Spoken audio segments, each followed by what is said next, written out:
Good morning student. आज के इस लेक्चर में हम एक नया चैप्टर समझने वाले हैं। वो चैप्टर है chapter number 3। Okay, class 11 physics chapter number 3 and वो दिया गया है motion in straight line. Okay, ये चैप्टर अगर आप फिजिक्स के सिलेबस में देखोगे तो ये काइनेमेटिक्स का चैप्टर दिया गया है। ओके, आज के इस लेक्चर में हम क्या क्या समझने वाले हैं उसका हम पूरा डिस्कशन यहाँ पे थोड़ी देर में हम करने वाले हैं। उससे पहले सबसे पहले ये चैप्टर काइनेमेटिक्स का है, इसीलिए काइनेमेटिक्स मतलब क्या होता है वो समझना बहुत ज़रूरी है। ओके, तो सबसे पहले काइनेमेटिक्स वर्ड का मीनिंग समझते हैं कि काइनेमेटिक्स मतलब क्या होता है। काइनेमेटिक्स, तो यहाँ पे ध्यान से देखोगे तो काइनेमेटिक्स दो वर्ड का बना हुआ है, एक काइन एंड दूसरा मैटिक्स, जिसमें काइन का मतलब क्या होता है मोशन, काइन का मतलब क्या होता है मोशन, एंड मैटिक्स का मतलब क्या होता है मैथ्स।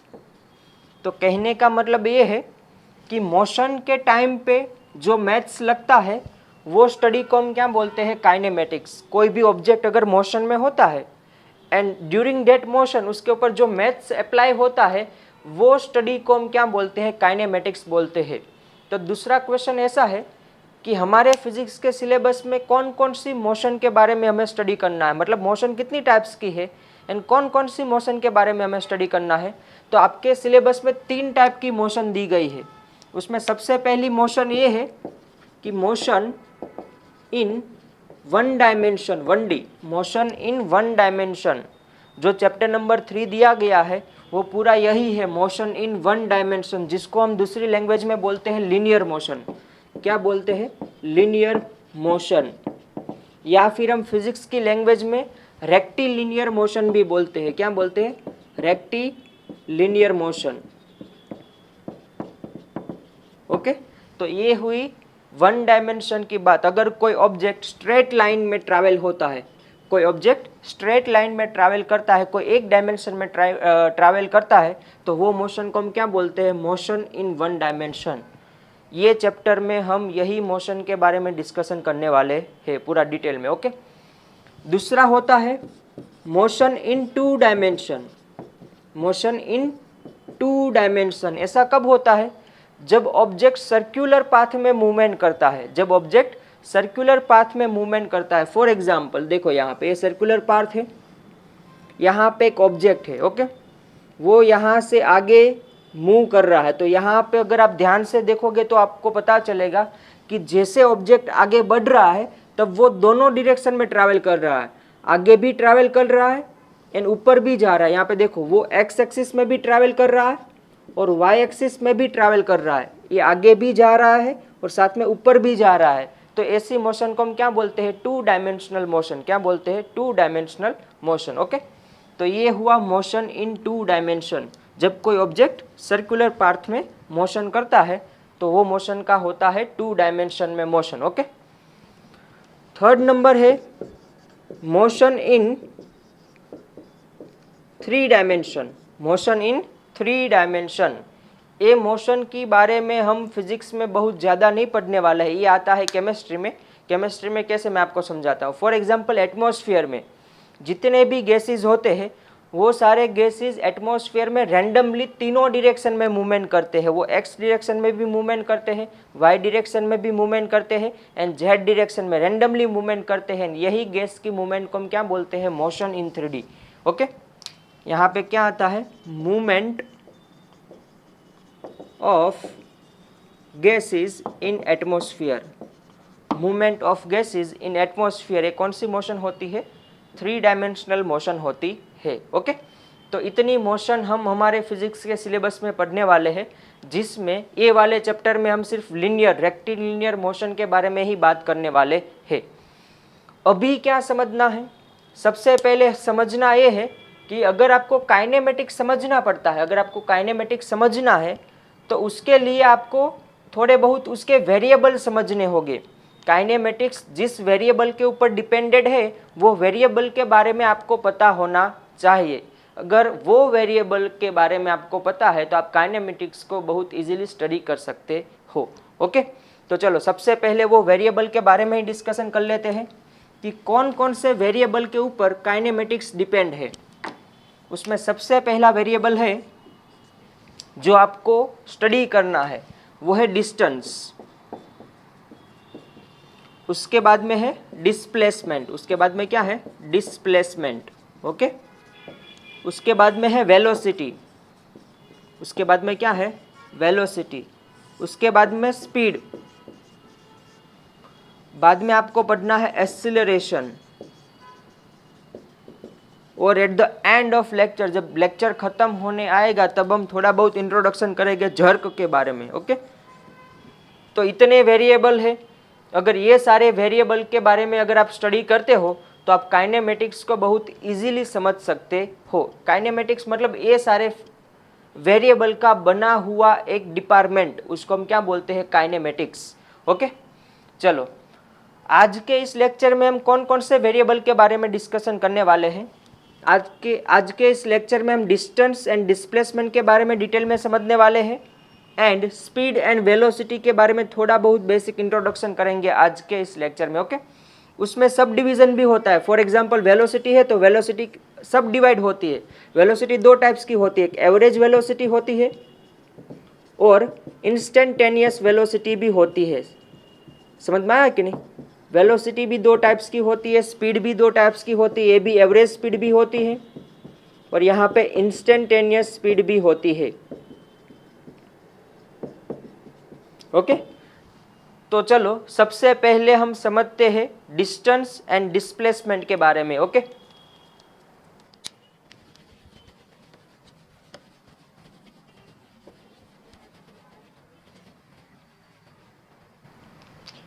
अभी यहाँ से बहुत ही ध्यान से समझना, क्योंकि अभी जो भी क्वेश्चन आते हैं ये चैप्टर में से वो ये टॉपिक से स्टार्ट होते हैं, ओके। तो बहुत ध्यान से आपको समझना है। सबसे पहले हम डिस्कस कर रहे हैं कि डिस्टेंस एंड डिस्प्लेसमेंट, ये दोनों जो फिजिकल क्वांटिटी दी गई है वो क्या सेम है कि डिफरेंट है। अगर डिफरेंट है तो वो कैसे डिफरेंट है वो आज हम समझने वाले हैं पूरा डिटेल में, ओके। उससे पहले यहाँ पे मैं एक पाथ ड्रॉ करता हूँ।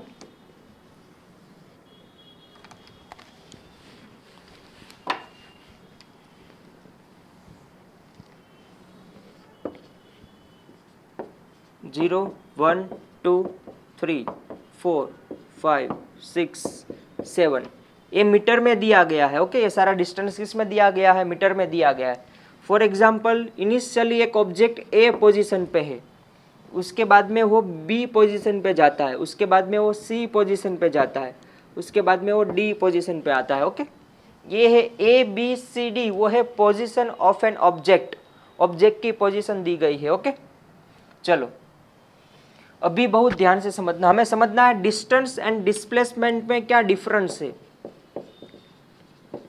डिस्टेंस एंड डिस्प्लेसमेंट,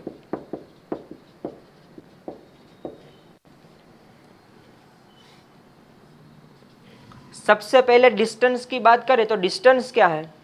डिस्टेंस है complete length of the path, जो पाथ की कंप्लीट लेंथ होती है उसको हम क्या बोलते हैं? डिस्टेंस। मैं आपको समझाता हूं एग्जांपल से। Complete length of the path को हम क्या बोलते हैं? डिस्टेंस। एंड डिस्प्लेसमेंट क्या होता है? Direct length of the path between initial and final point, okay. Displacement मतलब क्या होता है? वो डायरेक्ट लेंथ होती है ऑब्जेक्ट का इनिशियल पॉइंट एंड ऑब्जेक्ट का फाइनल पॉइंट, ये दोनों के बीच में जो लेंथ होती है उसको हम क्या बोलते हैं? डिस्प्लेसमेंट। एंड ऑब्जेक्ट की टोटल जो पाथ की लेंथ होती है उसको हम क्या बोलते हैं? डिस्टेंस। फॉर एग्जाम्पल, अभी बहुत ध्यान से समझना। फॉर एग्जाम्पल मेरा ऑब्जेक्ट इनिशियली ए पोजीशन पर है, कहाँ पे है? ए, ओके। उसके बाद में वो जाता है बी के पास, उसके बाद वो कहाँ पे जाता है? ए से बी तक ट्रैवल करता है, उसके बाद वो सी तक जाता है, उसके बाद बी से कहाँ पे जाता है? सी तक जाता है, एंड बाद में रिटर्न होके डी पे आता है। समझ में? सी पॉइंट से रिटर्न होके कहाँ पे आता है? डी पर आता है। तो यहाँ पे फाइंड करना है आपको, पहले तो डिस्टेंस फाइंड करना है कि वो ऑब्जेक्ट ने टोटल कितना डिस्टेंस ट्रैवल किया, एंड बाद में फाइंड करना है डिस्प्लेसमेंट। कि वो ऑब्जेक्ट का कितना डिस्प्लेसमेंट हुआ। ओके, तो यहाँ पे आप ट्राई करो तो कैलकुलेशन करने का। यहाँ पे देखो डिस्टेंस अगर हम कैलकुलेट करें तो ए से बी टोटल लेंथ, आपको पाथ की टोटल लेंथ फाइंड करनी है, complete length of the path. तो डिस्टेंस मतलब ए से बी कितना है 2, तो होगा 2 प्लस बी से सी कितना दिया गया है 1 2 3 4, तो कितना हुआ 4। ओके, प्लस सी से डी आया मतलब कितना है 1 2 2 मीटर पीछे आया मतलब प्लस 2, तो टोटल लेंथ कितनी हुई 4 + 2 6 + 2 8, टोटल लेंथ कितनी हुई 8 मीटर। देखो ए से बी गया, बी से सी गया, मतलब ये टोटल डिस्टेंस कितना हुआ 6 एंड 6 हुआ। उसके बाद में सी पॉइंट से रिटर्न में डी तक आया, मतलब कितना रिटर्न आया 2 मीटर, तो 6 + 2 कितना होगा 8 मीटर। तो टोटल कितना डिस्टेंस कवर किया 8 मीटर। ओके, डिस्प्लेसमेंट क्या कैसे कैलकुलेट करते हैं, डिस्प्लेसमेंट कैलकुलेट करते हैं ऑब्जेक्ट का इनिशियल पॉइंट मतलब ए एंड ऑब्जेक्ट का फाइनल पॉइंट मतलब डी, ये दोनों के बीच में जितना डिस्टेंस होता है ना उसको हम क्या बोलते हैं डिस्प्लेसमेंट। ओके, तो ए पॉइंट एंड डी पॉइंट के बीच में कितना डिस्टेंस है 4 मीटर, कितना है 4 मीटर, तो उसका डिस्प्लेसमेंट क्या होगा 4 मीटर। क्योंकि डिस्प्लेसमेंट कैसे मेजर करते हैं, इनिशियल एंड फाइनल पॉइंट के बीच में जो लेंथ ऑफ पाथ होता है उसको हम क्या बोलते हैं डिस्प्लेसमेंट बोलते हैं। समझ में आया, बहुत ही सिंपल है। डिस्टेंस एंड डिस्प्लेसमेंट के बीच में ये सबसे बेसिक प्राइमरी डिफरेंस दिया गया है। ओके, चलो बाद में डिस्टेंस डिस्प्लेसमेंट से कैसे अलग है, तो डिस्टेंस को आप बोल सकते हो स्केलर क्वांटिटी। डिस्टेंस क्या होती है स्केलर क्वांटिटी होती है। ऐसा क्यों, क्योंकि आपको पता है कि डिस्टेंस को डायरेक्शन के साथ कुछ लेना देना होता है नहीं। आप कोई भी डायरेक्शन में जाओ, आप फॉरवर्ड डायरेक्शन में जाओ या फिर आप बैकवर्ड डायरेक्शन में आओ, ओके, तो डिस्टेंस को डायरेक्शन के साथ कुछ लेना देना होता है नहीं। ओके, डिस्टेंस ऑलवेज क्या होता है प्लस ही होता है। लेकिन डिस्प्लेसमेंट में ऐसा होता है नहीं, डिस्प्लेसमेंट में डायरेक्शन मैटर करती है। अगर आप प्लस पॉजिटिव डायरेक्शन में जाते हो तो आपका डिस्टेंस प्लस होता है, जैसे ही आप यू टर्न लेते हो रिटर्न आते हो तो डिस्टेंस क्या होता है माइनस होता है, तो उसमें डायरेक्शन मैटर करती है। इसीलिए डिस्प्लेसमेंट क्या होती है वेक्टर क्वांटिटी होती है। क्या होती है वेक्टर क्वांटिटी होती है। ओके, तो डिस्टेंस है वो स्केलर है, डिस्प्लेसमेंट है वो क्या है वेक्टर है। ओके, तीसरा डिफरेंस क्या है, डिस्टेंस है ना वो डिपेंड्स ऑन पाथ। जो ऑब्जेक्ट कौन सा पाथ फॉलो करता है, कौन सा पाथ फॉलो करता है उसके ऊपर डिपेंड करता है कौन distance. And displacement does not depend, displacement does not depends on the path, वो पाथ के ऊपर डिपेंड होता है नहीं। कैसे मैं आपको समझाता हूँ, यहाँ पे फिर से एक समझ लो एक दूसरा example. For example A point है, ए पॉइंट, और ए से बी पॉइंट तक जाना है, एक ऑब्जेक्ट को ए से बी पॉइंट तक जाना है। ओके, इतना सिंपल सा एक एग्जाम्पल दिया गया है। ए से बी तक जाने के लिए 3 रास्ते हैं, एक सर्कुलर पाथ है, एक डायरेक्ट पाथ है और एक ट्राइंगल जैसा शेप का एक पाथ दिया गया है। ओके, ये आपका है पाथ नंबर 1, ये है पाथ नंबर 2 और ये दिया गया है पाथ नंबर 3। ओके, अभी यहाँ पे आपको ये बताना है कि इसमें से डिस्टेंस कौन सा है एंड डिस्प्लेसमेंट कौन सा है। समझ में आया कि नहीं, तो यहाँ पे डिस्टेंस है वो किसके ऊपर डिपेंड करता है पाथ के ऊपर डिपेंड करता है। तो ये पूरा आपका डिस्टेंस कंसिडर किया जाएगा, ये भी आपका डिस्टेंस कंसिडर किया जाएगा और ये भी डिस्टेंस कंसिडर किया जाएगा। लेकिन डिस्प्लेसमेंट क्या होता है, डिस्प्लेसमेंट होता है शॉर्टेस्ट डिस्टेंस। शॉर्टेस्ट डिस्टेंस को हम क्या बोलते हैं डिस्प्लेसमेंट। यहाँ पे आप दूसरी लैंग्वेज में लिख सकते हो कि जो शॉर्टेस्ट डिस्टेंस होता है उसको भी हम क्या बोलते हैं डिस्प्लेसमेंट बोलते हैं। जो initial point and final point के बीच में जो डायरेक्ट लेंथ होती है, उसके बीच में जो डायरेक्ट लेंथ होती है, यहाँ पे देखो ऐसा लिखा है direct length of the path between initial and final point, उसको हम क्या बोलते हैं डिस्प्लेसमेंट बोलते हैं। तो ये पाथ 2 से जितना भी डिस्टेंस आप कवर करते हो ना वो आपका क्या बन जाता है डिस्प्लेसमेंट। ओके, और ये तीनों क्या होते हैं, ये तीनों को हम डिस्टेंस कह सकते हैं। ओके, अभी अगर आपको इतना समझ में आया है तो डियर स्टूडेंट, आपको एक बेसिक क्वेश्चन का आंसर देना है, अगर आपको इतना समझ में आया है तो, कि मैं डिस्टेंस एंड डिस्प्लेसमेंट के बीच में 4 रिलेशन लिखता हूं, उसमें से आपको बताना है कि कौन सा रिलेशन राइट है। Okay, A B C D. Okay, ये दिया गया है डिस्टेंस, ये है डिस्प्लेसमेंट,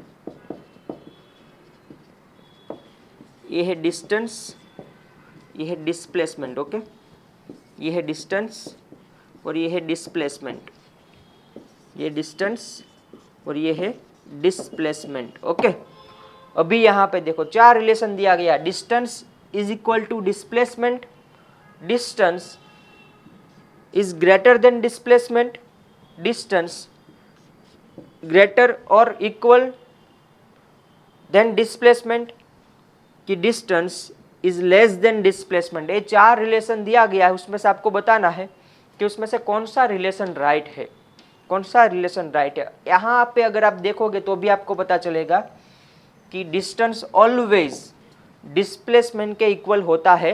नहीं, डिस्टेंस क्या होता है, डिस्प्लेसमेंट से इक्वल भी होता है और उससे ज़्यादा भी होता है, क्योंकि ये डिस्टेंस भी है और यही डिस्प्लेसमेंट भी है, तो इक्वल भी हो सकता है। और डिस्टेंस क्या होता है, ऑलवेज डिस्प्लेसमेंट से ज़्यादा होता है। समझ में, डिस्प्लेसमेंट से डिस्टेंस ऑलवेज क्या होता है, ज़्यादा होता है। तो ये भी ऑप्शन आपका गलत होगा, क्योंकि हर बार ऑलवेज ज़्यादा नहीं होता है, कभी कभी क्या होता है, इक्वल भी हो सकता है। डिस्टेंस और डिस्प्लेसमेंट क्या हो सकते हैं, इक्वल भी हो सकते हैं। तो आपका सी वाला ऑप्शन क्या होगा, राइट होगा, कि डिस्टेंस आपके डिस्प्लेसमेंट से ज़्यादा भी होता है और क्या होता है, इक्वल भी होता है। ओके, और डी ऑप्शन, कभी डिस्प्लेसमेंट डिस्टेंस से ज़्यादा होता है नहीं, मतलब ये ऑप्शन भी आपका क्या होगा, रॉन्ग, मतलब ऑप्शन सी आपका राइट आंसर है। ओके, चलो अभी हम बहुत बेसिक लेवल के एग्जाम्पल देखते हैं, डिस्टेंस एंड डिस्प्लेसमेंट के ऊपर बेस्ड है वो।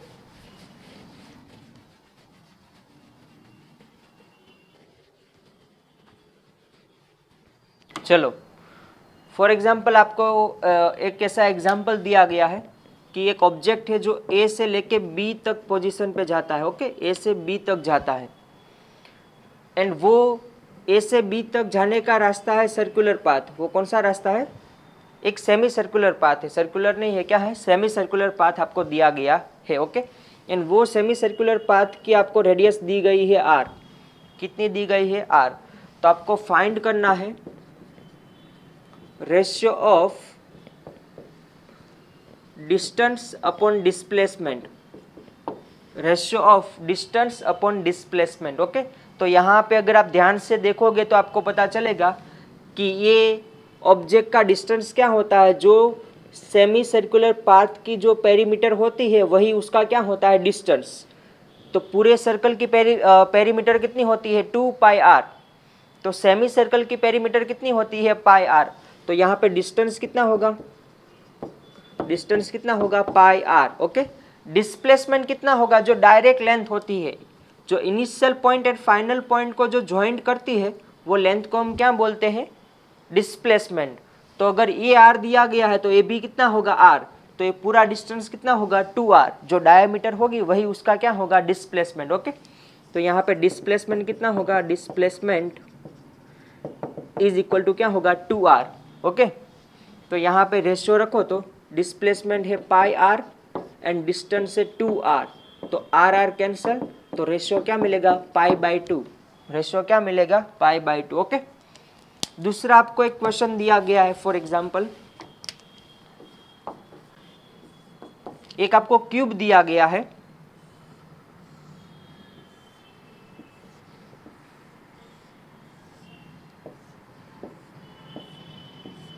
ओके, क्यूब के एक कॉर्नर में एक मक्खी बैठी हुई है। वो सबसे पहले ए डायरेक्शन में ट्रैवल करती है, उसके बाद में ए डायरेक्शन में ट्रैवल करती है, उसके बाद में ए डायरेक्शन पे ट्रैवल करती है और यहाँ पे आके फिर से बैठ जाती है। मतलब ये उसकी फाइनल पोजीशन है, ये उसकी इनिशियल पोजीशन है। तो आपको यहाँ पे बताना है कि ये मक्खी का डिस्प्लेसमेंट कितना है, उनका डिस्प्लेसमेंट कितना है वो आपको बताना है। ओके, फाइंड क्या करना है, डिस्प्लेसमेंट। तो ये भी आपको पता ही होगा, ये भी आपको पता ही होगा कैसे कैलकुलेट करना है। यहाँ पे अगर आप ध्यान से देखोगे तो ये क्यूब दिया गया है और ये क्यूब का एक कॉर्नर है और ये दूसरे क्यूब का एक कॉर्नर है, एंड वो दोनों कॉर्नर को जो लाइन कनेक्ट करती है वो लाइन क्या होती है, वो क्यूब का डायगोनल होती है। समझ में आया कि नहीं? ये डिस्टेंस होता है, ये क्या होता है, पहले यहाँ से यहाँ पर गई, यहाँ से यहाँ पर आई, यहाँ से यहाँ पर आई, तो दो यहाँ इनिशियल पोजीशन से लेके फाइनल पोजीशन तक जाने के दो रास्ते हैं, एक ये वाला रास्ता है और एक डायरेक्ट वाला रास्ता है। जो डायरेक्ट वाला रास्ता होता है उसको हम क्या बोलते हैं, डिस्प्लेसमेंट, जो initial point and final point को डायरेक्ट कनेक्ट करता है वो। ओके, तो अभी यहाँ पे जो ए लाइन है वो क्या है, एक क्यूब की डायगोनल है। क्या है, एक क्यूब की डायगोनल। एंड शायद आपको पता होना चाहिए कि डायगोनल ऑफ क्यूब का फॉर्मूला क्या है। अगर उनकी साइड ए होती है, ये साइड आपको कितनी दी गई है, ए दी गई है, तो उनका फॉर्मूला है √3a। कितना है, √3a। ओके, तो यहाँ पे ये मक्खी ने कितना डिस्प्लेसमेंट किया होगा, ये पूरा कितना डिस्प्लेसमेंट किया होगा, √3a। कितना किया होगा, √3a। ओके, तो अगर आपको ये फॉर्मूला पता नहीं है तो आपको कैसे कैलकुलेट करना है वो भी मैं आपको बताता हूँ। अगर आपको शायद वेक्टर के बारे में बताया हो या फिर आप जानते हो तो आपको शायद पता होगा, या फिर ना पता है फिर भी आपको यहाँ पे भी समझ लेना। ओके, थोड़ा बहुत बेसिक मैं आपको यहाँ पे समझा देता हूँ। ये मक्खी की इनिशियल पोजीशन है, मतलब उसके कोऑर्डिनेट क्या होते हैं, 0 0 0। ये क्यूब है इसलिए 3 डायमेंशनल होता है, इसलिए क्या होता है, 3 डायमेंशनल, इसलिए उसके 3 कोऑर्डिनेट होते हैं। समझ में आया कि नहीं, एक्स वाला, वाई वाला और जेड वाला। ओके, तो यहाँ पे देखोगे तो उसका वेक्टर क्या होगा, 0i caret plus 0 y caret, sorry j caret plus 0 k caret. Okay, ये उसका वेक्टर बनता है जब मक्खी इनिशियली ए पोजीशन पे होती है तब। बाद में वो x डायरेक्शन में ए जितना डिस्टेंस कवर करती है, बाद में y डायरेक्शन में भी ए जितना डिस्टेंस कवर करती है, एंड z डायरेक्शन में माइनस ए जितना डिस्टेंस कवर करती है z डायरेक्शन में। ओके, तो यहाँ पे उसका वेक्टर क्या होगा, ए आई कैरेट, क्योंकि x डायरेक्शन में a जितना डिस्टेंस कवर किया, प्लस होगा a j कैरेट, क्योंकि y डायरेक्शन में प्लस y जितना डिस्टेंस कवर किया, एंड z डायरेक्शन में माइनस a जितना डिस्टेंस कवर किया, मतलब a z कैरेट। ओके, तो ये बनता है जब मक्खी की फाइनल पोजीशन होती है तब उसका ये है वेक्टर। ओके, अभी आपको डिस्टेंस फाइंड करना है, वेक्टर का डिस्टेंस, वेक्टर की लेंथ कितनी होती है। फॉर एग्जांपल वो वेक्टर ए बी है, ये ए पॉइंट है, ये बी पॉइंट है, तो वेक्टर ए बी क्या होगा, यही लेंथ होगी उसकी, ए आई कैरेट प्लस ए जे कैरेट माइनस ए जेड कैरेट। ओके, अभी उसका मैं मैग्नीट्यूड फाइंड करूँ, उसकी वैल्यू फाइंड करूँ तो क्या होगा, square root of S square plus S square plus S square. Okay, तो क्या होगा, square root of 3a square, तो क्या हो जाएगा, √3a। ओके, इस तरह से आप कैलकुलेशन कर सकते हो। ओके, तो उनका फाइनल डिस्प्लेसमेंट कितना होगा, √3a उसका फाइनल डिस्प्लेसमेंट होगा। ओके, चलो एक और एग्जांपल देखते हैं।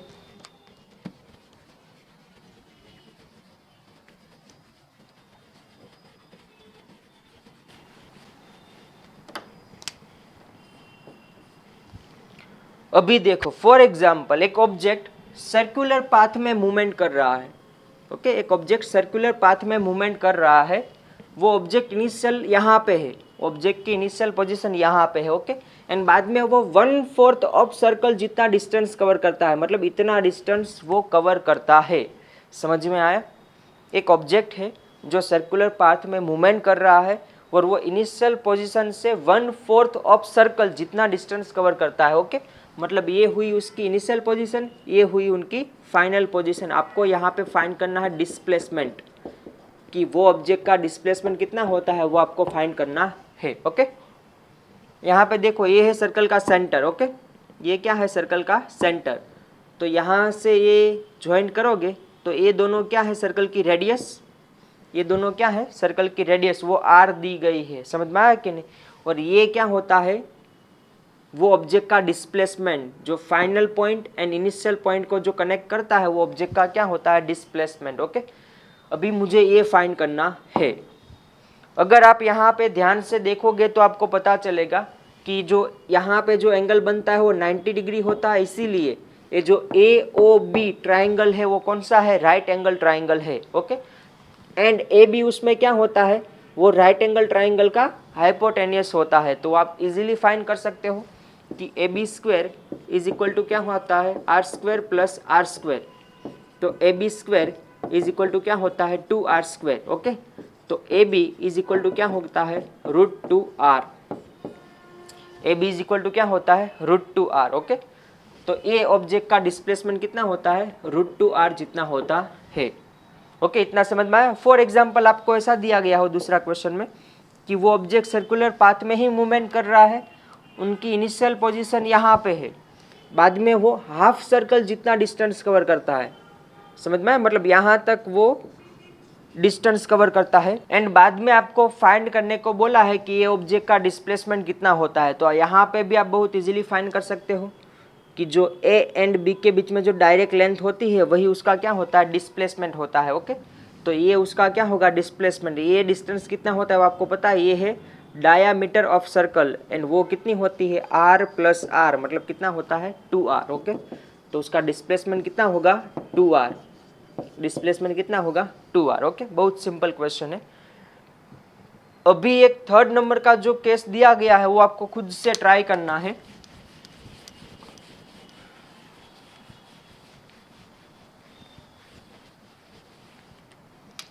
फॉर एग्जाम्पल आपको ऐसा बोला है, एक ऑब्जेक्ट है जो सर्कुलर पाथ में ही मूवमेंट कर रहा है। ओके, उसकी इनिशियल पोजीशन यहाँ पे है, उसकी इनिशियल पोजीशन यहाँ पे दी गई है, बाद में वो ऑब्जेक्ट ट्रैवल कर कर यहाँ तक आता है, बी पॉइंट तक आता है, एंड वो सेंटर से कितना एंगल बनाता है, 120 डिग्री जितना एंगल बनाता है। एंड यहाँ पे फाइंड करना है आपको डिस्प्लेसमेंट की वैल्यू। यहाँ पे क्या फाइंड करनी है, डिस्प्लेसमेंट की वैल्यू फाइंड करनी है। ओके, इन शॉर्ट आपको डिस्प्लेसमेंट फाइंड करना है।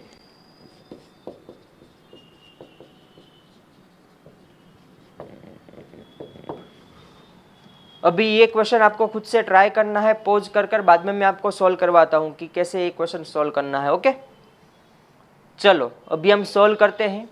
यहाँ पे अगर आप देखोगे तो ए पॉइंट एंड बी पॉइंट के बीच में जो डायरेक्ट डिस्टेंस होता है उसको हम क्या बोलते हैं, डिस्प्लेसमेंट। ओके, अभी यहाँ पे देखो, फॉर एग्जाम्पल मैं यहाँ से सेंटर में से ये कोड के ऊपर अगर मैं एक परपेंडिकुलर ड्रॉ करूँ, ये एंगल कितना दिया गया है, 120 डिग्री। ओके, जो वो कोड को क्या कर रहा है, बाइसेक्ट कर रहा है, समझ में आया, मतलब ये 90 डिग्री पे इंटरसेक्ट करेगा। परपेंडिकुलरली ड्रॉ किया है, मतलब ये कितने डिग्री पे इंटरसेक्ट करेगा, 90 डिग्री पे। ओके, ये क्वेश्चन को आप दो मेथड से सॉल्व कर सकते हो। आप यहाँ पे सर्कल का मैथ्स लगा के भी सॉल्व कर सकते हो, या फिर यही क्वेश्चन आप फिजिक्स में वेक्टर वाली मेथड से भी सॉल्व कर सकते हो। दो मेथड है सॉल्व करने के। ओके, हम दोनों मेथड वन बाय वन देख लेते हैं ताकि आपको पता चले कैसे क्वेश्चन आते हैं तब हमें किस तरह से सॉल्व करने हैं। ओके, सबसे पहले मैथ्स वाली मेथड हम समझते हैं। सर्कल के बारे में आपने ऑलरेडी स्टडी की है, स्टैंडर्ड 10th में, क्लास 10th में आपने सर्कल के बारे में डिटेल में स्टडी की है। ओके, तो यहाँ पे अगर मैं सेंटर से एक कोड के ऊपर एक परपेंडिकुलर ड्रॉ करता हूँ जो कोड को बाइसेक्ट करता है, समझ में आया कि नहीं। ओके, तो यहाँ पे ये जो एंगल बनेगा वो कितने डिग्री बनेगा, 90 डिग्री। तो अभी ये पॉइंट को मैं नेम देता हूँ M। तो यहाँ पे जो राइट एंगल बना है वो मैं यहाँ पे ड्रॉ कर लेता हूँ।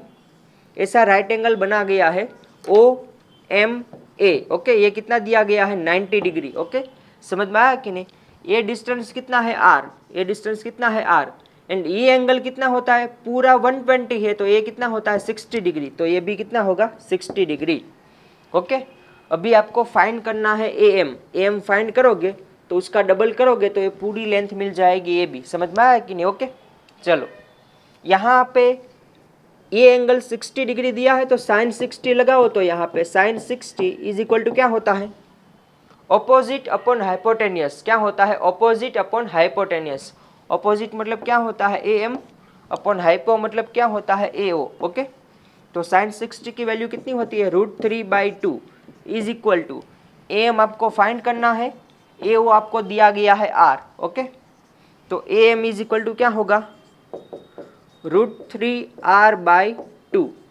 AM की वैल्यू मिल गई एंड उसका आप डबल करते हो तो ये पूरी लेंथ आपको कितनी मिलती है, AB कितना मिलता है, √3R। ओके, तो डिस्प्लेसमेंट आपका कितना होगा, √3R, क्योंकि आपको डबल करना है ए एम का डबल, तो 2 कैंसिल हो जाएगा, तो डायरेक्ट कितना मिलेगा √3r। ओके, ये पूरी लेंथ कितनी मिलेगी √3r। ओके, एक मेथड ये है, और दूसरी मेथड आप कोई भी एंगल की वैल्यू के लिए फाइंड कर सकते हो, वो वाली मेथड है वेक्टर वाली मेथड। समझ में, यहाँ पे 120 दिया है, कोई भी एंगल दिया हो ना, फिर भी आप वो मेथड से फाइंड कर सकते हो। वो कैसे, मैं आपको समझाता हूँ। अभी यहाँ पे ध्यान से समझो आप, यहाँ पे ऐसे एक ट्राइंगल दिया गया है। ओके, ये पॉइंट का नेम है O, ये पॉइंट आपको A दिया गया है, ये पॉइंट आपको B दिया गया है। ओके, फॉर एग्जाम्पल O से जो A पॉइंट तक जो लाइन जाती है उसको मैं नेम देता हूँ वेक्टर R1। उनका नेम क्या है, वेक्टर R1। ओके, O से B तक जो लाइन जाती है उनका मैं नेम देता हूँ वेक्टर R2। उनका नेम क्या है, वेक्टर R2। ओके, एंड जो ये लाइन है उनको मैं नेम देता हूँ वेक्टर D। इनको मैं क्या नेम देता हूँ, वेक्टर D।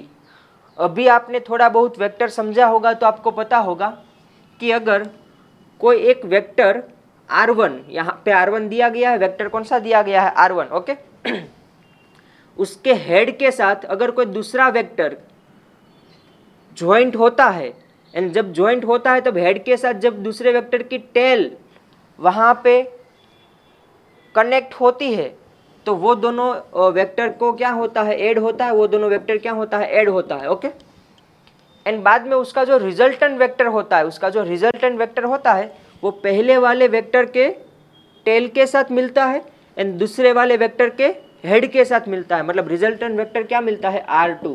इतना समझ में आया? नहीं आया तो फिर से मैं बोल रहा हूँ, बहुत ध्यान से समझना है आपको।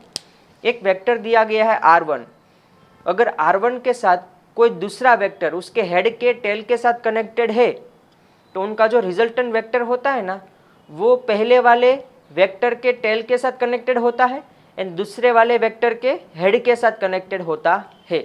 मतलब इन शॉर्ट ऐसा आपको मिलता है। ओके, तो यहाँ पे D वेक्टर क्या होगा, R2 माइनस क्या होगा, R1। ओके, R2 माइनस क्या होगा, R1। मुझे इसका मैग्नीट्यूड चाहिए, इसकी लेंथ चाहिए, तो D का मैग्नीट्यूड फाइंड करेंगे तो ये फॉर्मूला आपको पता ही होगा। इनका मैग्नीट्यूड क्या होगा, R1 square plus R2 square minus 2R1 R2 cos theta. Okay, यहाँ पे R1 की वैल्यू कितनी दी गई है, R कितनी दी गई है, R मतलब R square plus R square minus 2R square cos theta. Okay, यहाँ पे R स्क्वायर कितना हो जाएगा, 2R square minus 2R square cos theta. Okay, अभी यहाँ से देखो आप, यहाँ पे 2R स्क्वायर कॉमन निकलेगा तो क्या बनेगा, 1 minus cos theta. And 1 minus cos theta मतलब क्या होता है, 2R square. 1 minus cos theta क्या होता है, 2 साइन स्क्वायर थीटा बाई 2। अगर आपको मैथ्स पता हो तो 1 माइनस कोस थीटा का फॉर्मूला क्या होता है, 2 साइन स्क्वायर थीटा बाई 2। ये 2 2 बार है, बाहर आएगा तो क्या हो जाएगा, एक बार हो जाएगा। ओके, R स्क्वायर का क्या हो जाएगा, R and sine square theta by 2 का क्या हो जाएगा, साइन थीटा बाई 2। तो ये वाले फॉर्मूला से भी आप AB की लेंथ फाइंड कर सकते हो। समझ में आया कि नहीं, हम फाइंड करते हैं। चलो, फॉर्मूला ऐसा आया, 2R साइन थीटा बाई 2, तो 2R साइन थीटा कितना दिया गया है, 120, तो 120 डिवाइडेड बाई 2 कितना होगा, 60 डिग्री। ओके, तो 2R साइन 60 कितना होता है, √3/2, तो 2 2 कैंसिल, तो आंसर कितना आएगा, √3R। इन शॉर्ट आपको डायरेक्ट फॉर्मूला याद रखना है, जब भी ये लेंथ आपको फाइंड करनी है ना, तो ये लेंथ का फॉर्मूला क्या है, 2R साइन थीटा बाई 2। ये लेंथ को फाइंड करने का फॉर्मूला है। हमने उसके प्रीवियस एग्जाम्पल में ऐसा देखा था, शायद आपको पता हो तो, कि ऑब्जेक्ट सर्कुलर पाथ में मूवमेंट करता है एंड 1/4 ऑफ सर्कल जितना डिस्टेंस कवर करता है, तो ये दोनों के बीच में एंगल कितना होता है, 90 डिग्री। तो ये वाली लेंथ आपको फाइंड करनी थी, डिस्प्लेसमेंट फाइंड करना था। तो चलो यही फॉर्मूला से फाइंड करते हैं, 2R sine theta by 2। Theta कितना लेना है यहाँ पे, 90 मतलब कितना होगा, 45। 90/2 कितना होगा, 45। ओके, तो 2R साइन 45 क्या होता है, 1/√2। क्या होता है, 1/√2।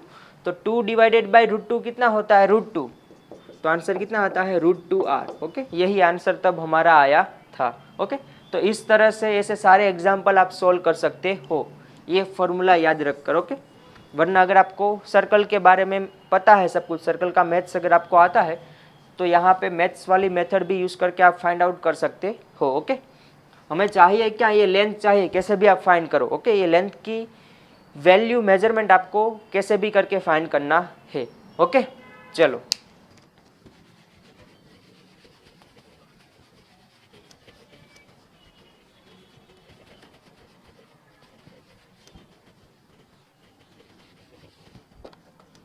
चलो अभी आपको क्वेश्चन में क्या दिया गया है, a wheel of radius R is rolling on the road. एक व्हील है जो रोड के ऊपर क्या हो रहा है, रोल हो रहा है, ओके। मतलब पूरा इस तरह से पूरा केस दिया गया है, एक व्हील दिया गया है जिनकी रेडियस कितनी है आर, ओके। वो रोड के ऊपर क्या हो रहा है, रोल हो रहा है।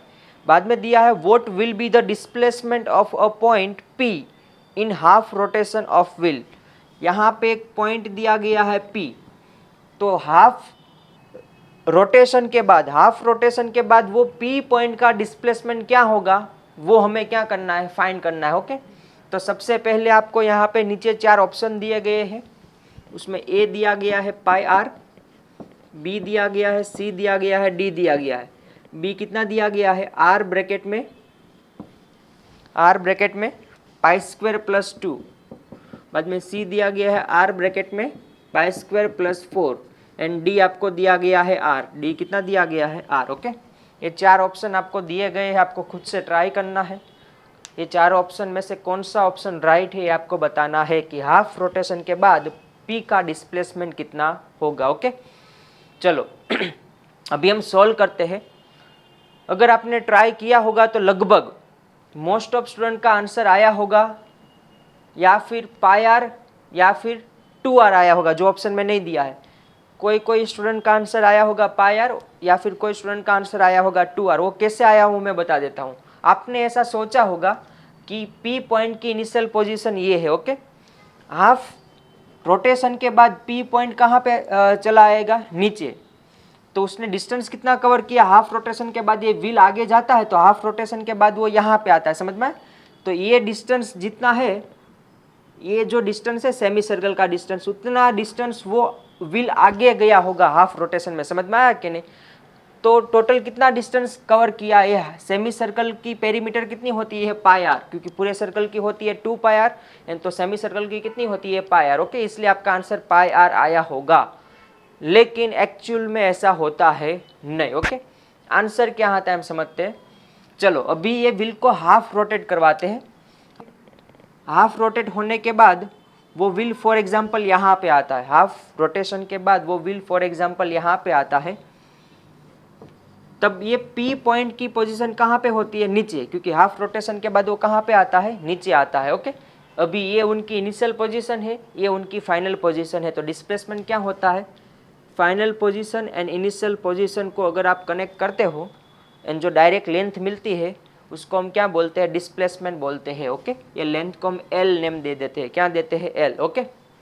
बाद में ए वाला भी पाथ आप फॉलो कर सकते हो, लेकिन ये डिस्प्लेसमेंट होता है नहीं। 2 तरीके से आप जा सकते हो, यहाँ से यहाँ, आप ऐसे भी जा सकते हो और आप ऐसे भी जा सकते हो, लेकिन डिस्प्लेसमेंट मतलब क्या होता है, शॉर्टेस्ट डिस्टेंस, जो छोटे से छोटा डिस्टेंस होता है उसको हम क्या बोलते हैं, डिस्प्लेसमेंट। मतलब ये आपका डिस्प्लेसमेंट होगा, ओके। ये आपको पता है ये कितना होता है 2R, क्योंकि ये डायमीटर है R प्लस R, कितना होता है 2R, ओके।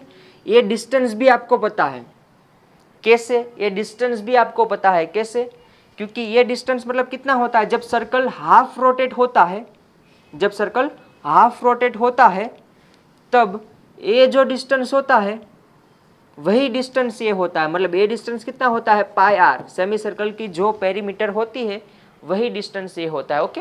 अभी आप बहुत सिंपली कैलकुलेट कर सकते हो, क्योंकि ये 90 डिग्री है तो पाइथागोरस थ्योरम यूज करके आप कैलकुलेट कर सकते हो, क्योंकि ये बन गया है राइट एंगल, ओके। तो यूज करो तो क्या होगा, L square is equal to 2R का स्क्वायर मतलब कितना होगा, 4R square plus pi R का स्क्वायर मतलब क्या होगा, pi square R square, okay. तो L square is equal to common क्या निकलेगा, R स्क्वायर, ओके। ब्रैकेट में क्या बचेगा, 4 प्लस पाई स्क्वायर, ओके। तो L इज इक्वल टू क्या होगा, दोनों साइड स्क्वायर रूट लेना है, तो स्क्वायर रूट लेना है तो R स्क्वायर का क्या हो जाएगा R एंड स्क्वायर रूट के अंदर क्या हो जाएगा, पाई स्क्वायर प्लस 4। तो क्या ऐसा कोई ऑप्शन दिया गया है आपको? ऑप्शन सी ये आपका करेक्ट ऑप्शन है, समझ में, ये आपका करेक्ट आंसर है। L is equal to R square root of pi square plus 4, इतना डिस्प्लेसमेंट आपको मिलता है जब व्हील हाफ रोटेट करता है तब। ओके, चलो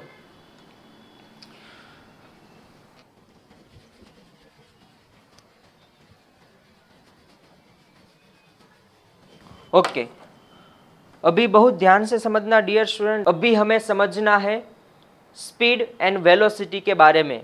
स्पीड क्या होती है, वेलोसिटी क्या होती है, क्या वो दोनों सेम होते हैं कि अलग होते हैं, वो सारी डिस्कशन हम ये वाले टॉपिक में करने वाले हैं। ओके, तो अभी हम समझेंगे स्पीड एंड वेलोसिटी के बारे में। ओके, हम सबसे पहले तो ये दोनों का डिफरेंस ही समझ लेते हैं कि स्पीड एंड वेलोसिटी में क्या डिफरेंस होता है।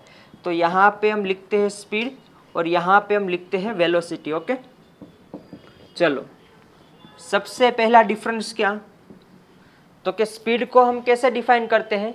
स्पीड मतलब होता क्या है, स्पीड का फॉर्मूला क्या होता है, स्पीड इज इक्वल टू होता है डिस्टेंस अपॉन टाइम। स्पीड मतलब क्या होता है, डिस्टेंस अपॉन टाइम। तो वेलोसिटी मतलब क्या होता है, वेलोसिटी इज इक्वल टू होता है डिस्प्लेसमेंट अपॉन टाइम। वेलोसिटी मतलब क्या होता है, डिस्प्लेसमेंट अपॉन टाइम। ओके, ये आप क्लास 9 में, क्लास 10 में आप ऑलरेडी समझ गए हो कि स्पीड एंड वेलोसिटी में क्या डिफरेंस है, लेकिन फिर भी हमें ये टॉपिक को समझने के लिए ये बेसिक लेवल पे समझना बहुत ही ज़रूरी है। समझ में आया कि नहीं। स्पीड होती है ना, स्पीड वो स्केलर क्वांटिटी होती है। क्या होती है, स्केलर क्वांटिटी, मतलब वो सिर्फ मैग्नीट्यूड के ऊपर डिपेंड रहती है। उसके पास सिर्फ मैग्नीट्यूड होता है, डायरेक्शन के साथ उसका कुछ लेना देना होता है नहीं। लेकिन वेलोसिटी में डायरेक्शन भी मैटर करती है, डायरेक्शन भी काम में आती है। इसीलिए वेलोसिटी क्या होती है, वेक्टर क्वांटिटी होती है। क्या होती है, वेक्टर क्वांटिटी। ओके, ये बहुत बेसिक डिफरेंस हुआ स्पीड एंड वेलोसिटी के बारे में। स्पीड है ना, स्पीड, आपकी स्पीड कभी जीरो नहीं हो सकती या फिर कभी नेगेटिव नहीं हो सकती, ये कभी नहीं हो सकता है। स्पीड ऑलवेज क्या होती है, पॉजिटिव होती है। स्पीड कभी जीरो नहीं हो सकती है, स्पीड कभी नेगेटिव नहीं हो सकती है। लेकिन आपकी वेलोसिटी पॉजिटिव भी होती है, नेगेटिव भी होती है और जीरो भी हो सकती है। समझ में आया, वेलोसिटी पॉजिटिव भी हो सकती है, नेगेटिव भी हो सकती है और जीरो भी हो सकती है। लेकिन स्पीड ऑलवेज क्या होती है, ऑलवेज क्या होती है, पॉजिटिव होती है। ऑलवेज क्या होती है, पॉजिटिव होती है। ओके, इतना समझ में आया।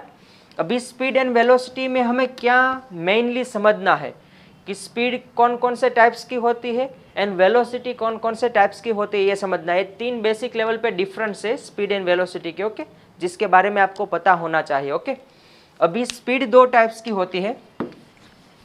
स्पीड 2 टाइप्स की होती है। एक होती है एवरेज स्पीड,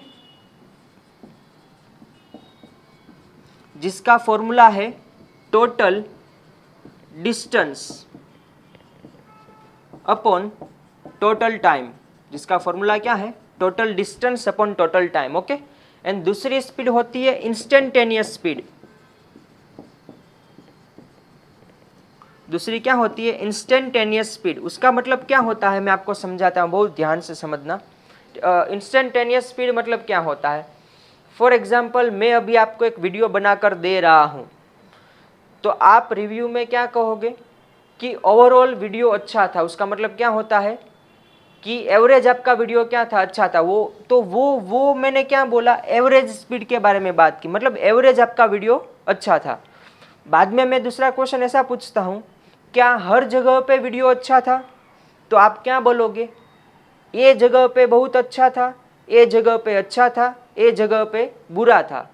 तो जो स्पेसिफिक टाइम के लिए आप बोलते हो, तो वो स्पेसिफिक टाइम को हम क्या बोलते हैं, इंस्टेंट। क्या बोलते हैं, इंस्टेंट। समझ में आया कि नहीं।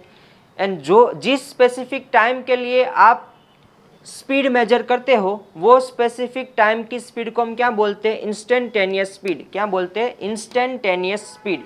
समझ में आया कि नहीं। ओके, एंड वो स्पेसिफिक टाइम क्या होता है, बहुत ही छोटा होता है। बहुत ही छोटा मतलब कितना छोटा होता है, near to zero. For example, मैं आपको 10 सेकंड का एक वीडियो बनाकर देता हूँ। क्या देता हूँ? 10 सेकंड का वीडियो बनाकर आपको मैं देता हूँ। बाद में मैं आपको ऐसा क्वेश्चन करता हूँ कि 3.555 सेकंड पर वीडियो कैसा था। तो 3.555 वो एकदम छोटी सेकंड होती है, वो सेकंड की वैल्यू एकदम क्या होती है? स्मॉल होती है। एंड वो सेकंड पे जो भी हम मेजर करते हैं वो स्मॉल अमाउंट ऑफ सेकंड की वैल्यू के लिए जितना कुछ भी हम मेजर करते हैं उसको हम क्या बोलते हैं? इंस्टेंटेनियस। क्या बोलते हैं? इंस्टेंटेनियस। समझ में आया कि नहीं? ओके। इंस्टेंटेनियस स्पीड मतलब क्या होता है? अगर आप कोई पर्टिकुलर टाइम में स्पीड की वैल्यू अगर आप फाइंड करते हो तो वो स्पीड को हम क्या बोलते हैं? Instantaneous speed. ओके। कोई भी पर्टिकुलर टाइम के लिए अगर आप स्पीड की वैल्यू मेजर करते हो तो वो स्पीड को हम क्या बोलते हैं? इंस्टेंटेनियस स्पीड बोलते हैं। फॉर एग्जाम्पल मैं 10 सेकंड तक दौड़ रहा हूँ। ओके। मेरा दौड़ने का टाइम कितना है? 10 सेकंड का है। ओके। तो मैं 3.355 सेकंड पर कौन सी पोजीशन पे था? तो वो जो हम फाइंड करते हैं ना, स्मॉल अमाउंट ऑफ टाइम की वैल्यू में जो भी हम कुछ फाइंड करते हैं उसको हम क्या बोलते हैं? इंस्टेंटेनियस स्पीड बोलते हैं। ओके। वैसे वेलोसिटी भी दो टाइप्स की होती है। वेलोसिटी भी दो टाइप्स की होती है। एक होती है एवरेज वेलोसिटी। एवरेज वेलोसिटी का फॉर्मूला होता है टोटल डिस्प्लेसमेंट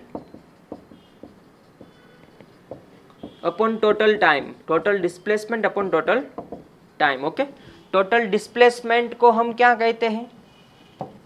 डेल्टा एस कहते हैं। एंड टोटल टाइम को हम क्या बोलते हैं? Delta T. ओके। तो एवरेज वेलोसिटी का फॉर्मूला क्या होता है? एवरेज वेलोसिटी का फॉर्मूला क्या होता है? Delta S upon delta T. Okay. ये टोटल डिस्प्लेसमेंट होता है और ये होता है टोटल टाइम। ओके। चलो, उसमें दूसरे कौन से टाइप्स की वेलोसिटी होती है? Instantaneous velocity. इंस्टेंटेनियस वेलोसिटी मतलब कोई स्मॉल पर्टिकुलर टाइम पीरियड के लिए जो वेलोसिटी की वैल्यू होती है उसको हम क्या बोलते हैं? Instantaneous velocity. ओके। ये दोनों के बारे में हम नेक्स्ट लेक्चर में डिटेल में डिस्कशन करने वाले हैं, इसलिए हम आज के इस लेक्चर में डिटेल में डिस्कशन कर रहे हैं नहीं कि इंस्टेंटेनियस स्पीड क्या होती है, इंस्टेंटेनियस वेलोसिटी क्या होती है, उसका डिस्कशन हम नेक्स्ट लेक्चर में ऑलरेडी करने वाले हैं। ओके। चलो, अभी आपको एक क्वेश्चन पूछा गया था जी की एग्जामिनेशन में, जेई की एग्जामिनेशन में क्वेश्चन पूछा गया था, वो मैं आपको भी यहाँ पे बता रहा हूँ कि ratio of average speed upon average velocity क्या होता है। समझ में आया? ये क्या होता है? चार ऑप्शन आपको दिए गए हैं कि ग्रेटर देन 1 होता है बी, लेस देन 1 होता है सी, ग्रेटर और इक्वल 1 होता है डी, लेस और 1 इक्वल होता है, लेस और इक्वल 1 होता है। ओके। ये चारों ऑप्शन में से कौन सा ऑप्शन राइट है कि average speed upon average velocity का रेशियो क्या होता है? तो आप सोचो तो क्या होता है? तो यहाँ पे अगर आप देखोगे तो आपको पता चलेगा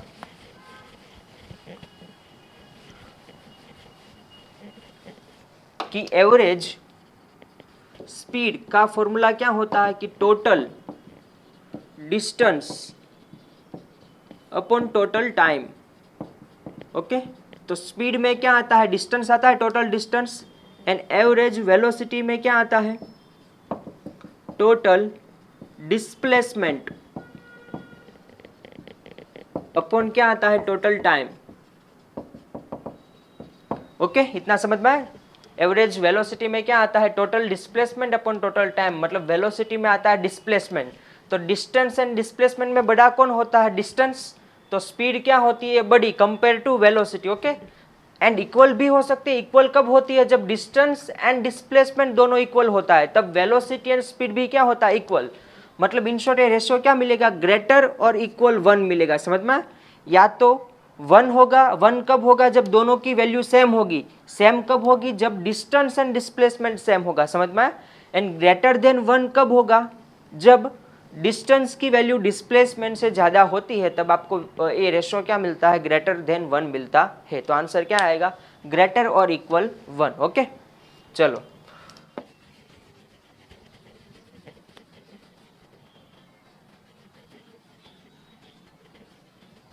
चलो अभी आपको एक एग्जाम्पल ऐसा दिया गया है average speed and average velocity के कंसेप्ट के रिलेटेड कि a man walks 3 metre in west, ये 3 मीटर डिस्टेंस कवर करता है 2 सेकेंड में, okay, and 2 metre in east, and ये डिस्टेंस वो कवर करता है 3 सेकेंड में, okay. Then find his average, एक नंबर में क्या फाइंड करना है, एवरेज स्पीड, एंड दूसरा आपको फाइंड करना है एवरेज वेलोसिटी, ओके। इतना आपको फाइंड करना है।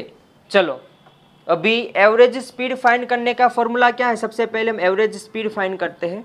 तो एवरेज स्पीड फाइंड करने का फॉर्मूला क्या है कि by total distance upon total time, okay. तो टोटल डिस्टेंस वो कितना कवर करता है, 3 + 2, 3 मीटर वेस्ट में जाता है और 2 मीटर कहाँ पे जाता है, ईस्ट में, ओके। तो टोटल डिस्टेंस कितना कवर करता है, 5 मीटर, ओके। टोटल टाइम कितना लगता है, 2 सेकेंड, 3 सेकेंड, मतलब कितना लगता है, 5 सेकेंड। तो आंसर क्या आएगा, 1 मीटर पर सेकेंड। उनकी स्पीड क्या होगी, 1 मीटर पर सेकेंड, एवरेज स्पीड क्या होगी, 1 मीटर पर सेकेंड, ओके। चलो दूसरा हम फाइंड करते हैं एवरेज वेलोसिटी। एवरेज वेलोसिटी का फॉर्मूला क्या है, टोटल डिस्प्लेसमेंट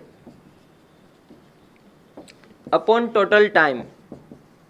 तो यहाँ पे टोटल डिस्प्लेसमेंट कितना किया है, 3 मीटर वेस्ट में गया है, ओके। फॉर एग्जांपल 3 मीटर वो वेस्ट में गया है, तो 2 मीटर वो कहाँ पे आया है, ईस्ट में आया है, मतलब बैकवर्ड डायरेक्शन में, रिवर्स में कितना आया है, 2 मीटर। तो टोटल डिस्प्लेसमेंट उन्होंने कितना किया होगा, 1 मीटर, क्योंकि 3 मीटर ऐसे गया है और 1 मीटर ऐसे आया है।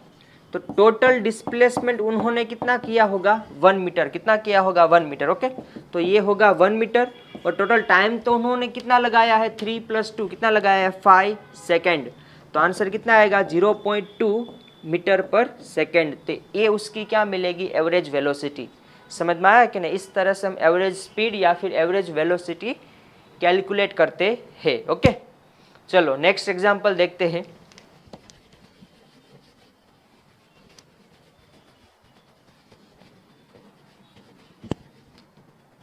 अभी जो एग्जाम्पल हम सोल्व कर रहे हैं वो एग्जाम्पल आपको बार बार एग्जाम में दिखेंगे, ओके। तो ये एग्जाम्पल आपको अच्छे से समझने हैं, ओके। और किस तरह से सोल्व करने हैं वो एक मेथड आपको माइंड में बिठा देनी है, तो बहुत आसानी रहेगी आपको सारे सम सोल्व करने में, ओके। चलो क्वेश्चन नंबर 2 आपको दिया गया है, सॉरी हाँ, क्वेश्चन नंबर 2 आपको दिया गया है। A man goes from A to B at V1 speed. एक मैन है जो A पॉइंट से B पॉइंट तक जाता है, A पॉइंट से B पॉइंट तक जाता है, तब उसकी स्पीड कितनी होती है, V1। तब उसकी स्पीड कितनी होती है, V1, ओके। बाद में return from B to A at V2 speed, बाद में वो क्या होता है, रिटर्न होता है। कितनी स्पीड से रिटर्न होता है, V2 स्पीड से वो रिटर्न होता है। Find the average speed and average velocity. आपको फाइंड क्या करना है, पहला फाइंड करना है एवरेज स्पीड एंड दूसरा फाइंड करना है एवरेज वेलोसिटी, ओके। चलो यहाँ पे एवरेज वेलोसिटी का आंसर बहुत आसानी से आपको मिल जाएगा, क्योंकि ए से वो स्टार्ट करता है, पहले बी पे जाता है और बी से कहाँ पे आता है, ए पे जाता है, ओके। तो उसका टोटल डिस्प्लेसमेंट क्या होगा, 0, क्योंकि उसकी final position and initial position क्या है, सेम। ए से बी पर गया, बी से ए पर आया, तो टोटल डिस्प्लेसमेंट कितना होगा, 0, मतलब एवरेज वेलोसिटी का आंसर क्या आ जाएगा, 0 मीटर पर सेकेंड, ओके। एक आंसर तो कंफर्म हो गया। दूसरा अभी फाइंड करनी है एवरेज स्पीड। ये बहुत ध्यान से आप समझना, अभी आप ध्यान से यहाँ पे समझो। फॉर एग्जाम्पल ए से लेके बी तक का डिस्टेंस आपको दिया गया है d, वो डिस्टेंस कितना है, d है, ओके। बाद में सबसे पहले ए से बी तक जाने में टाइम कितना लगता है, टाइम कितना लगता है, तो d/v1 कितना लगता है, d/v1, क्योंकि वेलोसिटी इज इक्वल टू होता है डिस्टेंस अपॉन टाइम, तो टाइम इज इक्वल टू होता है डिस्टेंस अपॉन वेलोसिटी, ओके। तो t इज इक्वल टू क्या होता है, d/v1। यहाँ पे कितना टाइम लगता है, d/v2, यहाँ पे कितना टाइम लगता है, d/v2, ओके। जब रिटर्न जाता है b to a तब टाइम क्या लगता है, d/v2, क्योंकि रिटर्न में उसकी वेलोसिटी स्पीड कितनी होती है, v2 होती है, ओके। तो अभी एवरेज स्पीड का फॉर्मूला रखते हैं, is equal to total distance upon total time.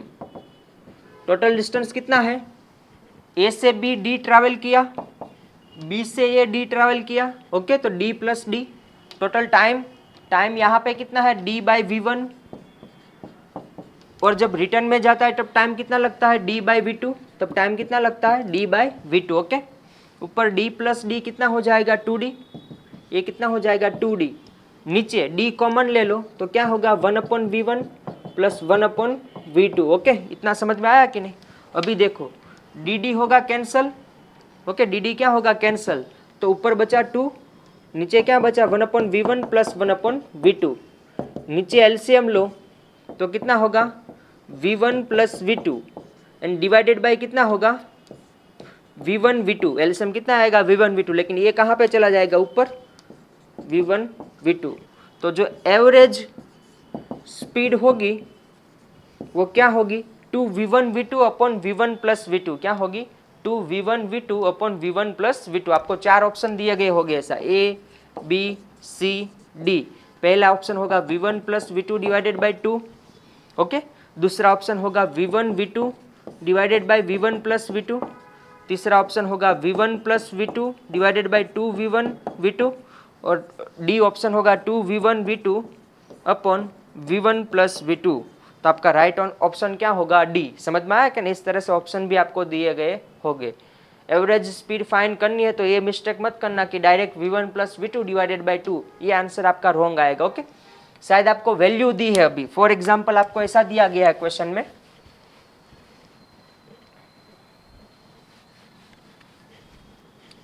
कि एक मैन है जो ए पॉइंट से बी पॉइंट तक जाता है, तब उनकी वेलोसिटी होती है 40 किलोमीटर पर आवर। कितनी होती है, 40 किलोमीटर पर आवर, जब वो ए पॉइंट से बी पॉइंट तक जाता है तब। लेकिन जब वो रिटर्न आता है तब बी पॉइंट से ए पॉइंट तक जाने के लिए उनके पास स्पीड होती है 60 किलोमीटर पर आवर। कितनी स्पीड होती है, 60 kilometre per hour. Then find its average speed. तब आपको क्या फाइंड करनी है, एवरेज स्पीड फाइंड करनी है। तो ऐसा नहीं करना है कि 40 से गया 60 से आया मतलब एवरेज स्पीड 50 होगी, ये आंसर गलत होगा। कि 40 प्लस 60 डिवाइडेड बाई 2 करो तो एवरेज कितना मिलेगा, 50। लेकिन ये आंसर क्या होगा, गलत। राइट आंसर ये होगा। समझ में आया कि नहीं। यहाँ पे वैल्यू रखनी है। V1 कितना दिया गया है, 40, V2 दिया गया है 60, एंड नीचे 40 प्लस 60 मतलब कितना होगा, 100। 0 0 0 0 कट, 6 4 जा 24, 2 जा 48 किलोमीटर पर आवर। तो कितनी एवरेज स्पीड होती है, 48 किलोमीटर पर आवर उनकी एवरेज स्पीड होती है, ओके। तो ये बात आपको ध्यान में रखनी है, ओके। चलो नेक्स्ट एग्जांपल देखते हैं।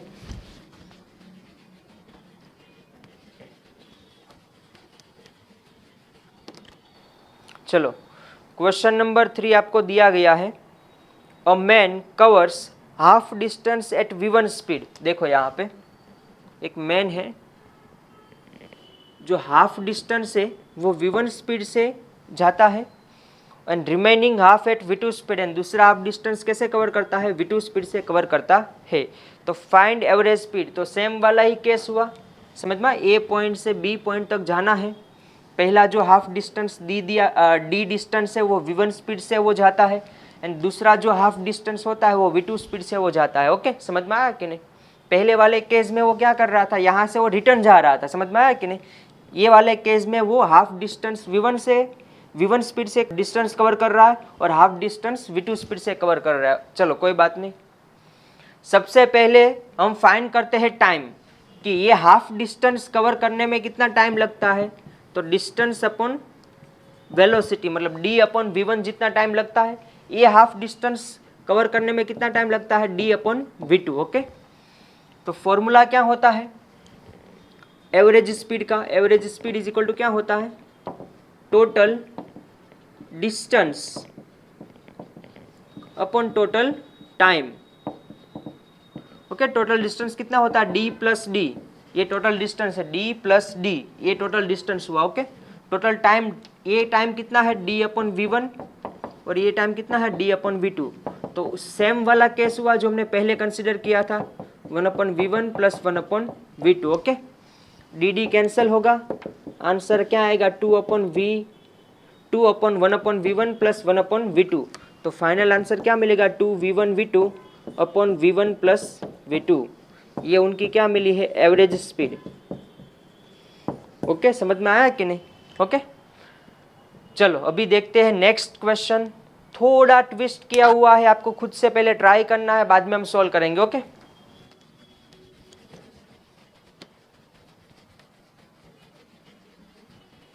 देखो क्वेश्चन नंबर 4 क्या दिया गया है। A man covers 3 equal distance with speed v1 v2 and v3 then find its average speed. अभी यहाँ पे ध्यान से देखो, एक मैन है जो 3 इक्वल डिस्टेंस कवर कर रहा है, कितनी कितनी स्पीड से, v1 v2 और v3 स्पीड से। समझ में आया कि नहीं?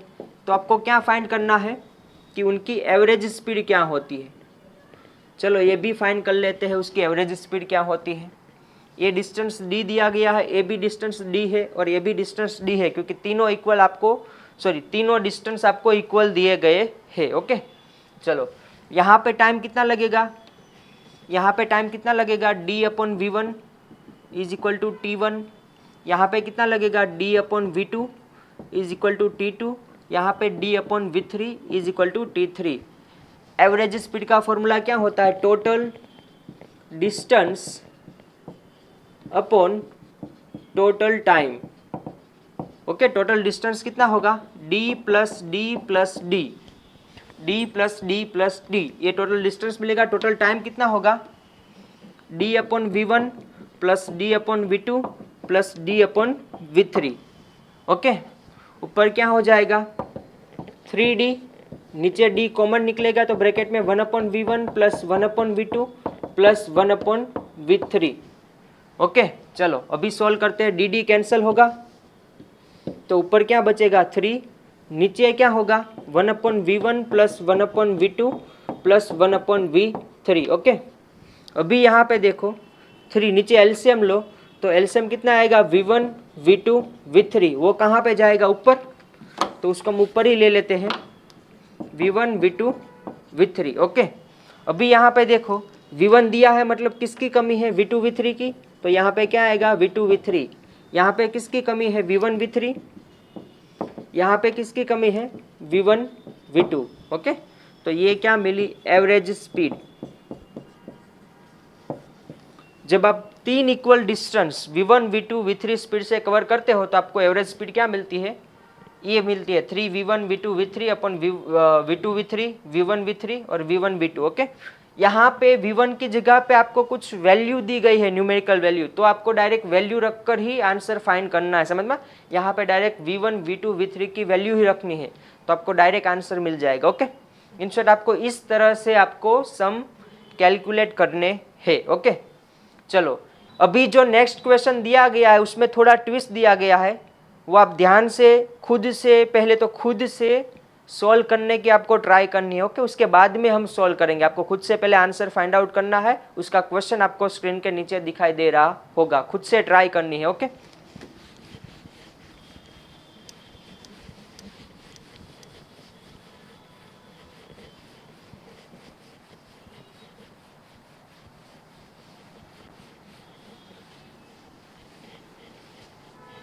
चलो वो क्वेश्चन क्या दिया गया है, a man covers half distance with speed v। Man क्या करता है, हाफ डिस्टेंस कवर करता है v स्पीड से। Okay, and remaining half with speed v1 and v2, and बाकी का जो हाफ डिस्टेंस है वो कवर करता है, थोड़ा डिस्टेंस v1 स्पीड से कंसिडर करता है और थोड़ा डिस्टेंस v2 स्पीड से कंसिडर होता है। समझ में आया कि नहीं? यहाँ पे v1 स्पीड कैलकुलेट की जाती है और यहाँ पे v2 स्पीड कैलकुलेट की जाती है। ओके, टाइम इंटरवल इक्वल दिया है, फॉर इक्वल टाइम इंटरवल तो फाइंड इज एवरेज स्पीड। आपको टाइम कितना दिया गया है tt। ओके, यहाँ पे फॉर एग्जांपल टाइम लगता है t1। समझ में आया कि नहीं? एंड आपको क्या फाइंड करनी है, एवरेज स्पीड फाइंड करनी है। चलो ये वाले क्वेश्चन को बहुत ही ध्यान से आप समझना कि जब ऐसा दिया गया हो तो एक ही मेथड है, सिंपली आपको क्या करना है, एवरेज स्पीड फाइंड करने के लिए टोटल डिस्टेंस फाइंड करना है एंड टोटल टाइम कैलकुलेट करना है, तो आपको बहुत सिंपली एवरेज स्पीड मिल जाएगी। ओके, चलो यहाँ पे सबसे पहले हम कैलकुलेट करते हैं।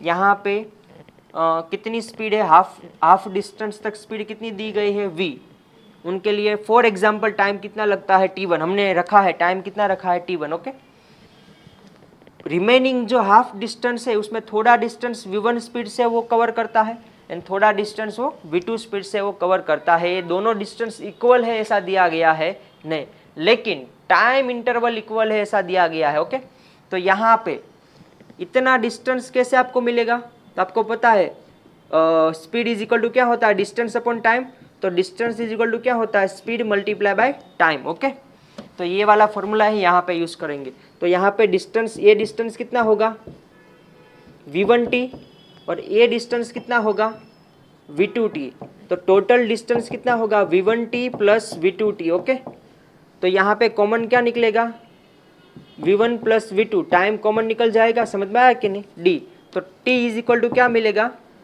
v1 v2 sorry d upon v1 plus v2, ये आपको क्या मिलेगा टाइम, यहाँ पे टाइम मिल गया आपको और यहाँ पे टाइम कितना दिया गया है t1 इज इक्वल टू क्या होता है, ए डिस्टेंस को अगर मैं बोल देता हूँ d, हाफ डिस्टेंस है, ये भी हाफ डिस्टेंस है, तो ये डिस्टेंस आपको कितना दिया गया है d, और ये टोटल मिला के कितना दिया गया है d। ओके, समझ में आया कि नहीं। ओके, तो d अपॉन क्या होगा v। ओके, चलो टोटल टाइम भी मुझे मिल गया, ये दोनों को ऐड करूंगा तो टोटल टाइम मिल जाएगा, प्लस टोटल डिस्टेंस भी मेरे पास है। तो एवरेज स्पीड का फॉर्मूला क्या है, total distance upon total time, total distance upon total time. Okay, total distance कितना है, इतना d है और इतना कितना है d है, समझ में आया।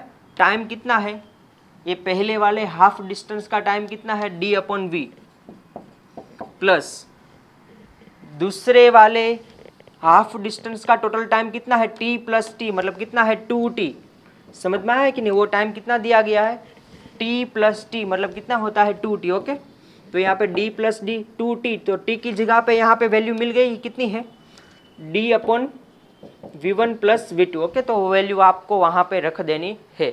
चलो d प्लस d क्या होता है 2d, नीचे d कॉमन निकलेगा तो क्या बचेगा 1 upon v plus 2 upon v1 plus v2।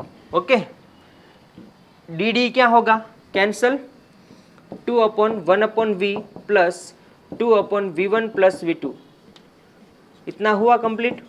अभी क्या करना है, सिंप्लीफाई करना है। ओके, अभी यहाँ पे देखो एलसीएम लो, तो 2 अपॉन एलसीएम लो तो यहाँ पे क्या आएगा v1 plus v2 and A v यहाँ पे मल्टीप्लाई होगा तो 2v, एंड यहाँ पे एलसीएम जाएगा वो ऊपर जाएगा v ब्रैकेट में v1 प्लस v2, समझ में, ये दोनों मल्टीप्लाई होगा एंड जाएगा कहाँ पे ऊपर, डिनोमिनेटर का डिनोमिनेटर कहाँ पे जाता है न्यूमरेटर में। ओके, तो ऐसा कोई आपको ऑप्शन दिया गया है एवरेज स्पीड का, देखो तो ये आपको मिली है एवरेज स्पीड, ऐसा कोई ऑप्शन आपको दिया गया है, तो आप देखोगे तो आपको पता चलेगा कि ऑप्शन बी आपको दिया गया है 2v ब्रैकेट में v1 प्लस v2 एंड नीचे डिनोमिनेटर में v1 plus v2 plus 2v। Okay, तो ये आपका राइट आंसर है। ओके, चलो नेक्स्ट एग्जाम्पल करते हैं।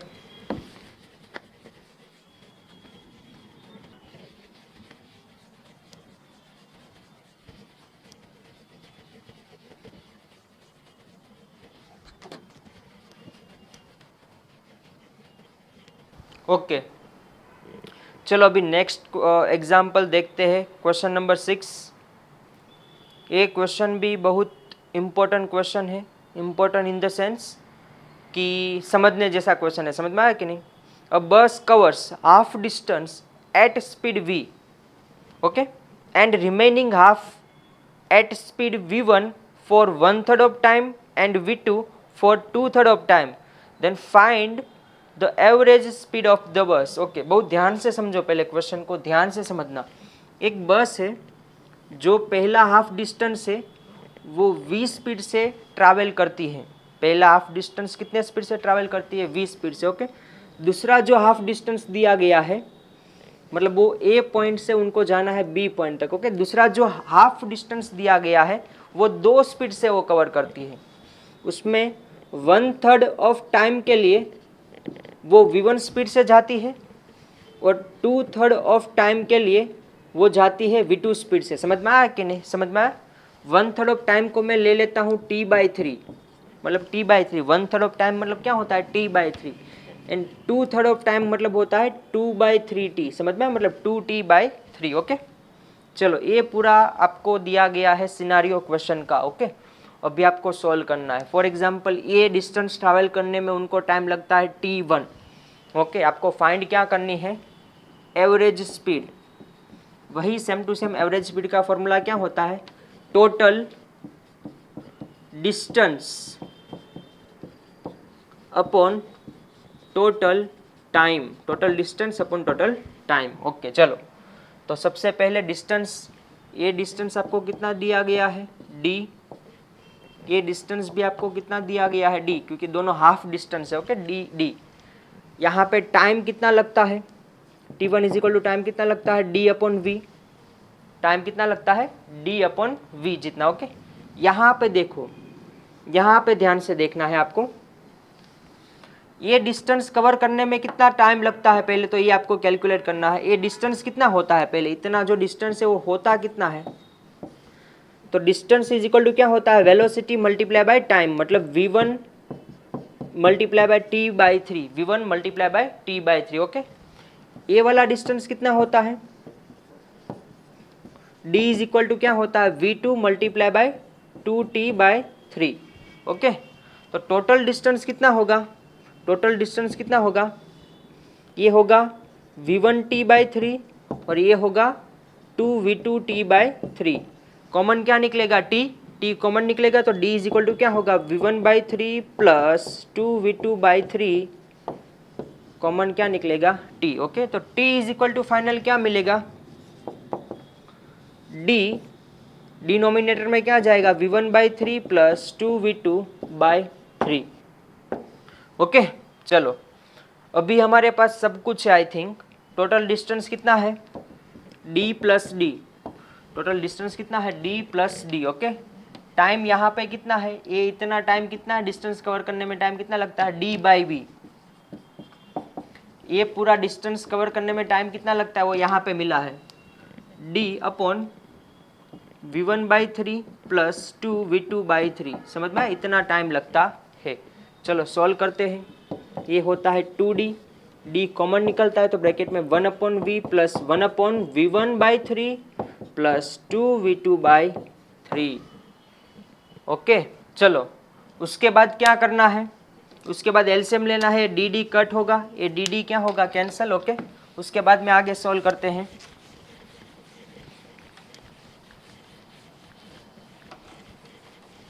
यहाँ पे देखो ऊपर कितना है? ऊपर 2 है, नीचे कितना दिया गया है? 1/v प्लस नीचे एलसीएम कितना आएगा? 3। वो 3 कहाँ पे जाएगा? ऊपर, तो प्लस 3 अपॉन क्या दिया गया है? v1 plus 2v2। ओके, अभी लेना है एलसीएम, तो एलसीएम लोगे तो क्या होगा? ये यहाँ पे मल्टीप्लाई होगा v1 प्लस 2v2 प्लस ये क्या होगा? 3v एंड नीचे एलसीएम क्या आएगा? v ब्रैकेट में v1 प्लस 2v2 एंड ये कहाँ पे जाएगा? ऊपर। तो फाइनल आंसर क्या होगा? एवरेज स्पीड का फाइनल आंसर क्या होगा? तो 2 मल्टीप्लाई v ब्रैकेट में v1 प्लस 2v2 एंड नीचे क्या आएगा डिनोमिनेटर में? v1 plus 2v2 plus 3v। v1 plus 2v2 plus 3v। Okay, आपको 4 ऑप्शन दिए गए होंगे, उसमें से आपको करेक्ट ऑप्शन सिलेक्ट करना है। तो ये आंसर आपका होगा करेक्ट आंसर एंड ये ऑप्शन आपका क्या होगा? Correct option. ओके, इस तरह से आपको ऐसे सारे एग्जाम्पल सॉल्व करने हैं। अभी हम यही कैटेगरी का एक लास्ट एग्जाम्पल देख लेते हैं तो आपको ज़्यादा आइडिया आएगा। ओके, बहुत सिंपल एग्जाम्पल है, बहुत ही सिंपल एग्जाम्पल है।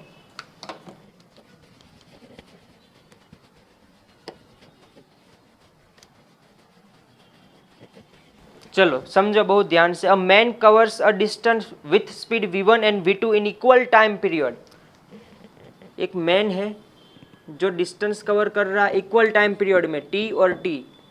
इक्वल ए टी टाइम की उसकी स्पीड है v1 और ए टी टाइम पीरियड के लिए उसकी स्पीड है v2। Okay, then find average speed. आपको क्या फाइंड करनी है? एवरेज स्पीड फाइंड करनी है।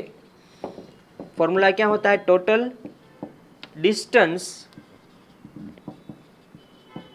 Upon total time. समझ में आया कि नहीं? Total distance upon total time, इतना समझे कि नहीं? अभी यहाँ पे डिस्टेंस कितना होगा? ये डिस्टेंस कितना होगा? तो डिस्टेंस कितना होगा? v1t।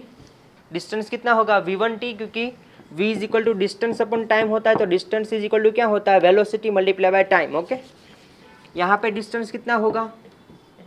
v2t। कितना होगा? v2t। चलो रखो, वैल्यू है हमारे पास। टोटल डिस्टेंस कितना है? ये v1t प्लस v2t। नीचे टोटल टाइम कितना है? t plus T, t plus T. तो v1t प्लस v2t, नीचे क्या हो जाएगा? 2t। ओके, ऊपर से कॉमन क्या निकलेगा? t। ऊपर से कॉमन क्या निकलेगा? t। ओके, तो टी क्या हो जाएगा? कैंसल। तो क्या होगा? v1 plus v2 divided by 2। ये आपको क्या मिलेगी? Average speed. जब टाइम इंटरवल सेम दिया गया होता है तब आपकी एवरेज स्पीड क्या हो जाती है? v1 plus v2 divided by 2। Okay, तब आप डायरेक्ट इस तरह से एवरेज स्पीड फाइंड कर सकते हो। ओके, जैसी सिचुएशन दी है उस तरह से आपको सारे सम सॉल्व करने हैं। और ये सारे वो कैटेगरी के सम थे जिसमें आपको फाइंड करने के लिए पूछेंगे कि भाई ये ऑब्जेक्ट या फिर ये बस या फिर कोई भी ऑब्जेक्ट दिया गया होगा, उसकी एवरेज स्पीड क्या होती है और एवरेज वेलोसिटी क्या होती है, तो वो आपको आना चाहिए। ओके, चलो तो आज के लेक्चर में बस इतना ही। नेक्स्ट लेक्चर में हम बात करने वाले हैं इंस्टेंटेनियस वेलोसिटी के बारे में और इंस्टेंटेनियस स्पीड के बारे में।